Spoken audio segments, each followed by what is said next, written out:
कलम और कानून जिनके हथियार होते हैं, वकील वही है जो सच के पहरेदार होते हैं। नमस्ते, जय દ્વારકાધીશ, જય માતાજી વિદ્યાર્થી મિત્રો।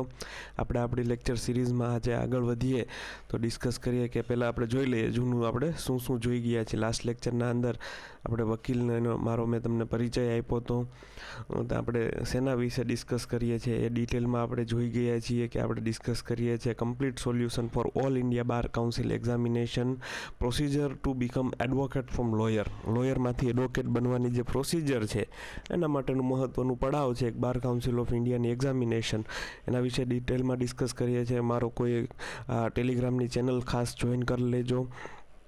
આપણે લોયર અને એડવોકેટનો ડિફરન્સ જોઈ ગયા હતા, પ્રોવિઝનલ સનદ વિશે ડિટેલમાં વાત કરી હતી, સર્ટિફિકેટ ઓફ પ્રેક્ટિસ શું છે, બાર કાઉન્સિલ ઓફ ઇન્ડિયા શું છે એના વિશે ડિટેલમાં આપણે જોઈ ગયા છીએ। એલિજિબિલિટી ક્રાઇટેરિયા આપણે શું છે એઝ એન એઆઈબીમાં અપિયર થવા માટે એ બી ડિટેલમાં જોઈ ગયા છીએ। હવે આજે આપણે ડિસ્કસ કરશું, આગળ વધીએ આપણી સિરીઝના અંદર કે શું હોય છે એઆઈબીની એક્ઝામ કેવી રીતના લેવાય છે, એક્ઝામમાં કેવી રીતના હોય છે, તો ભાઈ ઓફલાઈન મોડમાં હોય છે। આ બધું તો તમે બહુ સારી રીતના જ જાણો છો, એટલે જ મેં લખ્યું છે કે હા હા માલુમ હે ચલ अपने बाप को मत सिखा। હા મેં એટલા માટે જ મેં કહ્યું તમને બધાને ખબર જ છે, તમે પરીક્ષામાં ફોર્મ ભર્યું હોય એટલે પરીક્ષા કેમ લેવાની છે ને શું હોય એની બધી જ ડિટેલ, એટલે બહુ ડિટેલમાં ડિસ્કસ નહીં કરું, તમે ખાલી જોઈ લ્યો। MCQs હશે એ બી તમને ખબર છે, 100 માર્કનું ક્વેશ્ચન પેપર હશે, ડ્યુરેશન 3 કલાક હશે, આમાં મારે ભૂલથી 3 કલાકને 30 મિનિટ થઈ ગયા છે, પણ 3 કલાક સમજીને ચાલો। નેગેટિવ માર્કિંગ હોતું નથી। પાસિંગ થવા માટે SC/ST માટે 40% માર્ક, એટલે કે 100માંથી 40 માર્કે, અને OBC અને જનરલ કેટેગરી માટે 45 માર્ક હોય છે, એટલે તમે સમજી શકો છો કે પાસ થવાની એક્ઝામ છે, ક્વોલિફાઈંગ એક્ઝામ છે, તમારે ક્વોલિફાય થવાનું છે। આમાં કંઈ કોમ્પિટિટિવ એક્ઝામ નથી, તમે સમજી શકો। કોમ્પિટિટિવ એક્ઝામિનેશન અને આ એક્ઝામિનેશન સાવ ડિફરન્સ છે। આમાં તમારું કોમ્પિટિશન કોઈ બાજુમાં બેઠો હોય એ વધારે માર્ક આવશે, તમારો વારો નહીં આવે એવું નથી। એ 45 લાવે એટલે એ પાસ, ને તમે 45 લાવો એટલે તમે પાસ। તમારામાં નોલેજ કેટલું છે એ ચેક કરવા માટેની આ પદ્ધતિ છે, તમે સમજી શકો। એક્ઝામ લેવાતી હોય ને તમને ઘણા બધાને ખબર હોય 12માં PR આવે, ટકા આવે, તો PR 99 આવે, ઇટ મીન્સ કે દર 100 છોકરામાંથી 99 છોકરા કરતાં આગળ છે। જેને 99 PR આવ્યા હોય ને એનો મતલબ એવો થાય કે દર 100 છોકરા હોય ને તો 100માંથી 99 કરતાં આગળ છે, એટલો હોશિયાર છે, બીજાની કમ્પેરિઝનમાં એ હોશિયાર છે। અહીંયા તમારી એવી કોઈ હોશિયારી દેખાડવાની કે હોશિયારી સાબિત થતી નથી। તમે આ ચોખ્ખું ઉદાહરણમાં સમજી ગયા કે આમાં તમારી હોશિયારી સાબિત નથી થતી ક્યાંય।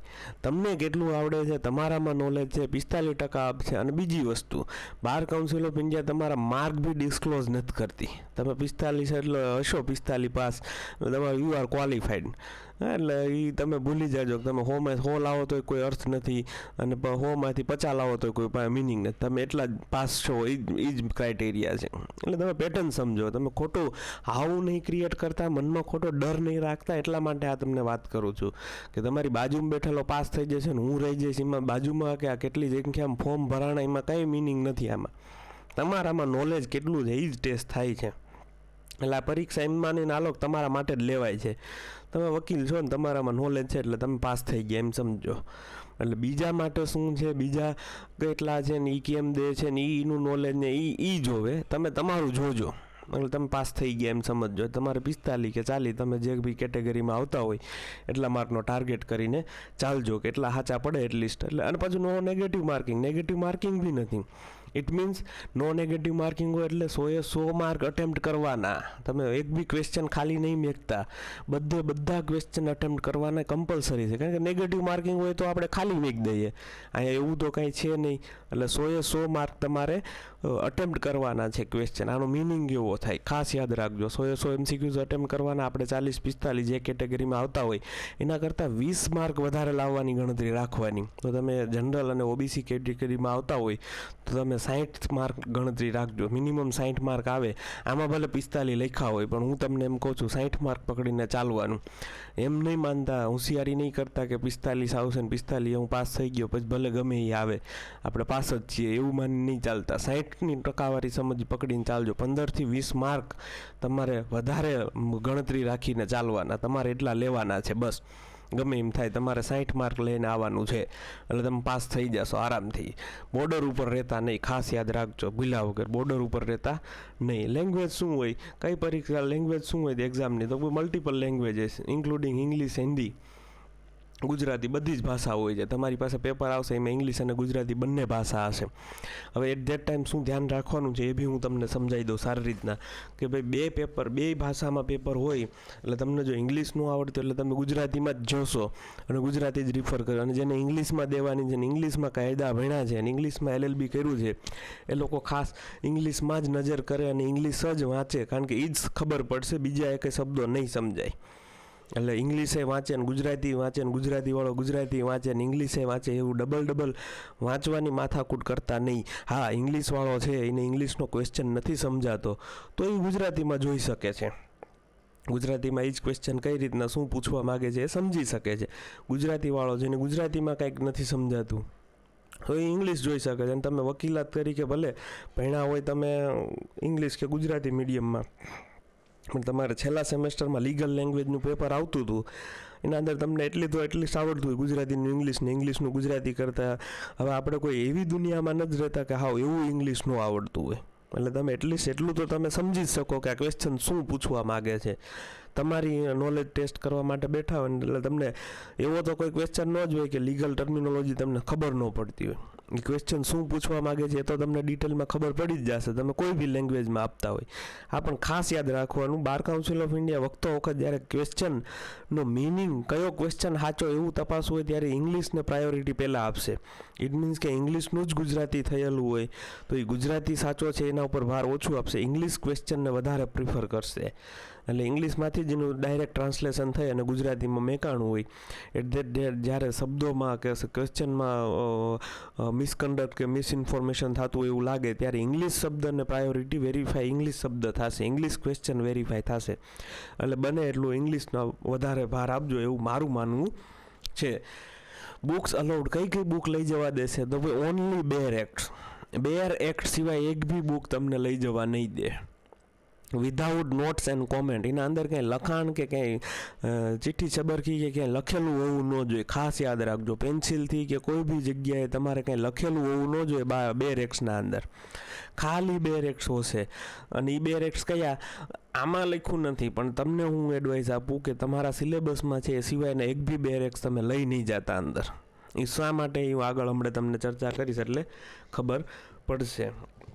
આટલું મેં તમને કીધું એટલે તમને એમ થયું હશે કે આ તો બધી ખબર જ હતી, આમાં કંઈ નવીન વાત તમે નથી કરી. આ બેન જો રોવે છે કારણ કે બે રેકની સિચ્યુએશન આવી થાય. આવડું બે રેક વાંચીએ ને એ આમ જોઈએ તો મગજનો જ દુખાવો હોય, કારણ કે બે રેક કેમ વાંચવા એ તમને કે મને કોઈને LLBમાં કોઈએ ભણાયું ન હોય.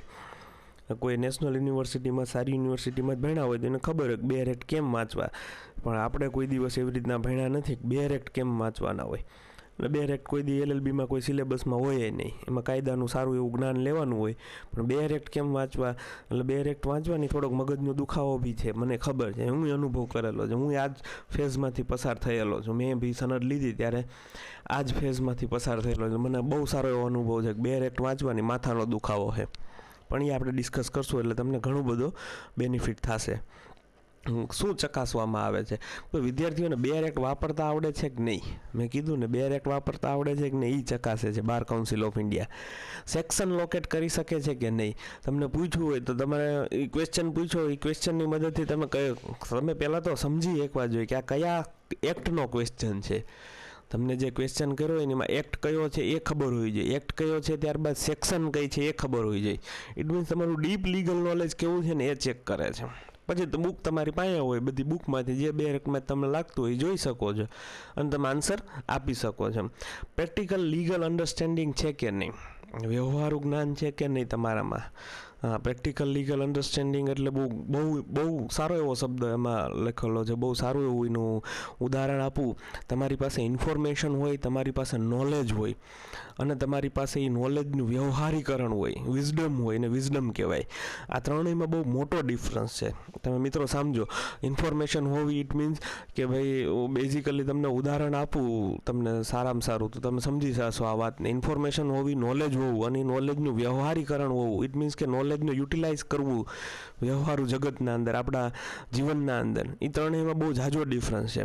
જેમ કે આપણે ટમેટાને આપણે શાક તરીકે યુઝ કરીએ, સેવ ટમેટાનું શાક ને ટમેટાને બધા રસોઈમાં યુઝ કરીએ, શાકમાં, પણ એકચ્યુઅલી ટમેટું છે ને એ શાકભાજી નથી, એ ટમેટું છે ને ફ્રૂટમાં આવે. જો તમને ખબર હોય કે આ ટમેટું છે એ ફ્રૂટમાં આવે તો એ તમારા માટે નોલેજ, શાકમાં યુઝ કરવી એને ઇન્ફોર્મેશન કહેવાય. તમને ખબર છે કે ફ્રૂટ છે તો એ ફ્રૂટમાં આવે ને તો એ તમારું નોલેજ કહેવાય. તમને જ્ઞાન છે, તમને ખબર છે કે ભાઈ આ મારું ટમેટું છે એ ફ્રૂટમાં આવે, એ શાકભાજીમાં ન આવે. હવે એ નોલેજનું યુટિલાઇઝ જ્યારે વ્યવહારીકરણ કરવામાં આવે, હવે તમે સમજો છો કે ટમેટું ફ્રૂટ છે પણ એને ફ્રૂટ સલાડમાં ન નખાય. આ છે ને એ વ્યવહારુ ઉપયોગીકરણ થયું કહેવાય તમારા જ્ઞાનનું. વાત સાચી કે એ હે ફ્રૂટ પણ એને ફ્રૂટ સલાડમાં ન નખાય. જો તમને આવું જ્ઞાન હોય તો આ તમારું વિઝડમ થાય. તમે સમજી ગયા ઉદાહરણથી તમે સારી રીતના સમજી શકશો કે ટમેટું આવે યુઝ આપણે શાકભાજીમાં કરીએ છીએ પણ છે ફ્રૂટ, પણ એને ફ્રૂટ સલાડમાં ન નખાય. આપણે ફ્રૂટ સલાડ બનાવીએ તો કાંઈ ટમેટું અંદર ન હોય, ભલે એ હોય ફ્રૂટમાં. તો આ જ્ઞાનનો વ્યવહાર ઉપયોગી થયો કહેવાય. એટલા માટે આમાં કીધું છે કે પ્રેક્ટિકલ લીગલ અન્ડરસ્ટેન્ડિંગ છે કે નહીં આ એ ચેક થશે. તમારામાં યુટિલાઇઝેશન તમે કરી શકો છો કે નોલેજનું નહીં. વકીલ તરીકે તમારામાં આવડત હોવી જોઈએ કે તમે બેર એક્ટ ખોલી અને સેક્શન શું કહેવા માગે છે તરત સમજી જાઓ. તમે સામેવાળાને સમજાવી શકો. સામેવાળા ઇટ મીન્સ તમારા ક્લાયન્ટને, તમારા વિરોધીઓને, તમારા જજ સાહેબને. તો આવું તમે નોલેજ હોય એવા લોકોની જરૂર છે. એ લોકો એડવોકેટ તરીકે ચાલે. આ એક્ઝામ એની છે, તમે સમજો. આ એક્ઝામનો બેનિફિટ અને શું છે એ આ તરીકે આમ લેવામાં આવે છે. તમે પ્રેક્ટિકલ સમજશો ને એટલે ઘણું બધું સમજી જશો. એડવોકેટ તરીકે બેઝિક લીગલ અવેરનેસ છે કે નહીં. એમાં એડવોકેટ એક્ટ 1961ના ઘણા બધા ક્વેશ્ચન આવશે કે ભાઈ તમારામાં પ્રોફેશનલ એથિક્સ છે કે નહીં. બધું જે એડવોકેટ સાથે જોડાયેલી છે તો એ ક્વેશ્ચન્સ વધારે આવવાની પોસિબિલિટી છે, કારણ કે તમારું લીગલ અવેરનેસ ચેક કરવામાં આવશે. તમને કેટલું બહુ જાજુ ડીપમાં એવું જનરલ નોલેજ ચેક નહીં કરે, પણ તમારું લીગલ નોલેજમાં ટેસ્ટર અડાડશે એટલે તમે લોકો એડવોકેટ છો કે નહીં બહુ સારી રીતના તમને બી ખ્યાલ આવી જશે અને બાર કાઉન્સિલ ઓફ ઇન્ડિયાને બી ખ્યાલ આવી જશે. યસ, આ સ્લાઇડ ઘણી બધી મહત્ત્વની છે. જો આમ ઠેલા ભરીને જાતા નહીં, ખાસ યાદ રાખજો. હું તમને બધાને એડવાઇસ આપું છે. આમાં મેમ્સમાં લખ્યું જો આ કુછ નહીં AIB की એક્ઝામ છે, આવી રીતના ટ્રક ભરીને ચોપડા લઈ જઈને તમે ત્યાં કાંઈ ઉકાળી નહીં શકો. ખાસ યાદ રાખજો. તમે સમજો મિત્રો, હ્યુમન સાયકોલોજી છે, human psychology always confusion create કરે. ક્યારેક જ્યારે એની પાસે ચોઈસ જાજી હોય, તમારી સામે 10-15 બુક પડી હોય ને એમ કહું ને એક બુક ઉપાડો તો તમારું મગજ કન્ફ્યુઝ થશે. પણ 2 બુક પડી હોય ને એમ કહું કે એક બુક ઉપાડો એટલે ફટદારાને તમે ઉપાડશો. ઇટ મીન્સ કે આપણે કાયદાની જે એક્ઝામ આપીએ છીએ એમાં 19 પ્રકારના કાયદા છે. તો 19 પ્રકારના કાયદામાંથી તમારે તો ક્વેશ્ચન મુજબ જે આવવાના છે એ જ કાયદા અને એ જ સિલેક્ટ કરવાનું છે. પછી વધારાના 2 રેક્સ લઈ જવાનો કોઈ અર્થ નથી. અને તમે જો આવા થેલા ભરીને 2 રેક્સ લઈ જશો તો તમે કન્ફ્યુઝ થશો. કારણ કે એટલીસ્ટ તમને જ્યારે ખબર પડે કે કયા ક્વેશ્ચન, કયા પેપરમાં ક્વેશ્ચન આવ્યો છે, કયા 2 રેકનો છે, તો એ 2 રેક પસંદ કરવા માટે, એ 2 રેક ખોલવા માટે ટાઈમ તો જ આવવાનો છે. 3 કલાકના પરીક્ષામાં તમે ઓપન બુક એક્ઝામ હશે તો બી તમે ટાઈમ ભેગો નહીં કરી શકો. ટાઈમ ઘટે છેલ્લે એવું બને. એટલા માટે વધારેની કોઈ બુક્સ નહીં, કોઈ 2 રેક નહીં. જેટલા સિલેબસમાં કીધા છે અને એમાં બી હું એ જ કહું છું, સિલેબસમાં જે મેજર ક્વેશ્ચન આવવાના છે એ મેજર 2 રેક્સ જ સાથે લઈ જવાના. ગુજરાતી, ઇંગ્લિશ બંને જો લેંગ્વેજમાં 2 રેક મળે તો વધારે સારું રહે. બાકી તમને જે મળે એ 2 રેક લિમિટેડ લઈ જાજો. આવી રીતના થેલા ભરીને તમે એક્ઝામમાં બુક્સ લઈને જતા નહીં. હવે સિલેબસમાં શું છે એ બી ડિસ્કસ કરી લઈએ આપણે. એકચ્યુઅલી મારી PDF જૂની છે એટલે આમાં નવા કાયદાનો સમાવેશ નથી કરેલો, પણ તમે સમજી જશો. તમે પેપર અપિયર થવાનો છો એક્ઝામમાં એટલે તમને ખ્યાલ જ હશે કે IPCની જગ્યાએ BNS આવી ગયું, CRPCની જગ્યાએ BNSS આવી ગયું છે અને એવિડન્સની એક્ટની જગ્યાએ BSA આવી ગયું છે, ભારતીય સાક્ષી અધિનિયમ આવી ગયો છે. એટલે સિલેબસમાં જે છે એ મુજબ તમે, હા, નંબર ઓફ ક્વેશ્ચન્સ આટલા જ હશે, એ તો ફાઇનલ છે. તમને એ ચેન્જ નથી થયું, જસ્ટ મારે નામ ચેન્જ કરવાના રહી ગયા છે. એટલે તમે આટલા 2 રેકનું ઇમ્પોર્ટન્સ સમજી શકો. હવે તમે ક્વોલિટી જુઓ તમે પેપરની કે કઈ રીતના મેન્ટેન થશે. કોન્સ્ટિટ્યુશનમાંથી 10 ક્વેશ્ચન આવશે, CRPCમાંથી 10 આવશે અને CPCમાંથી 10 આવશે. એટલે સીધા 30 માર્ક થઈ. ADRમાંથી 4, બીજા 3માંથી 8 માર્કનું પૂછાવાનું છે. તો તમે જો આટલા ક્વેશ્ચન કરી લો, આટલા જ 2 રેક બહુ સારી રીતના પ્રિપેર કરી લો, એટલે આ બધું તમારા માટે બોનસ છે એમ સમજીને ચાલો. આ 60 માર્ક તો આરામથી આટલામાંથી ક્લિયર થઈ જાય. તમારી બાર કાઉન્સિલ ઓફ ઇન્ડિયાની એક્ઝામ જો તમે આની અનુક્રમણિકા, આનું ઇન્ડેક્સ બહુ સારી રીતના ડીપમાં અન્ડરસ્ટેન્ડ કરી લ્યો. કઈ રીતના કરવાનું અન્ડરસ્ટેન્ડ હું તમને આગળ સમજાવું તો તમારા માટે એક્ઝામ બહુ જ ઇઝી છે. ખોટો મનમાંથી હાવ તમે દૂર કરી નાખો એટલે આ પરીક્ષા તમારા માટે રમતની વાત છે એટલું સમજી લેજો. બસ જસ્ટ તમે ટ્રીક આવડવી જોઈએ કે કેવી રીતના 2 એક્ટ વાંચવા, ક્વેશ્ચન કયા એક્ટમાંથી પૂછાણો છે અને આ કઈ સેક્શન સાથે જોડાયેલો છે, આટલું તમે ક્લિયર કરી લ્યો એટલે તમે આરામથી પરીક્ષા પાસ કરી લેશો. ચાલો નેક્સ્ટ આપણે જોઈએ. તમને આટલી વાત કરી એટલે તમને એમ થતું હોય કે મસ્ત થોડી દેર સો જાતા હું, તો તમે આરામ કરી લો. આપણે નવા લેક્ચરના અંદર પાછું ડિસ્કસ કરશું કઈ રીતના આગળ પ્રિપરેશન વધારવી એના વિશે ડિટેલમાં ડિસ્કસ હવે નેક્સ્ટ લેક્ચરમાં કરીએ. ચાલો જય દ્વારકાધીશ, જય માતાજી. જોડાયેલા રહેજો. કોઈ તમારા મિત્રો જે આ પરીક્ષા આપવાના છે એને આ વિડીયો લેક્ચર શેર કરજો, જેથી કરીને એને બી ઘણું બધું સમજવા મળશે, જાણવા મળશે અને એ બી તમારી જેમ વકીલ બની અને દેશમાં અને સમાજમાં સારું કાર્ય કરી શકે. ચાલો જય માતાજી, જય દ્વારકાધીશ. મળીએ, જોડાયેલા રહેજો.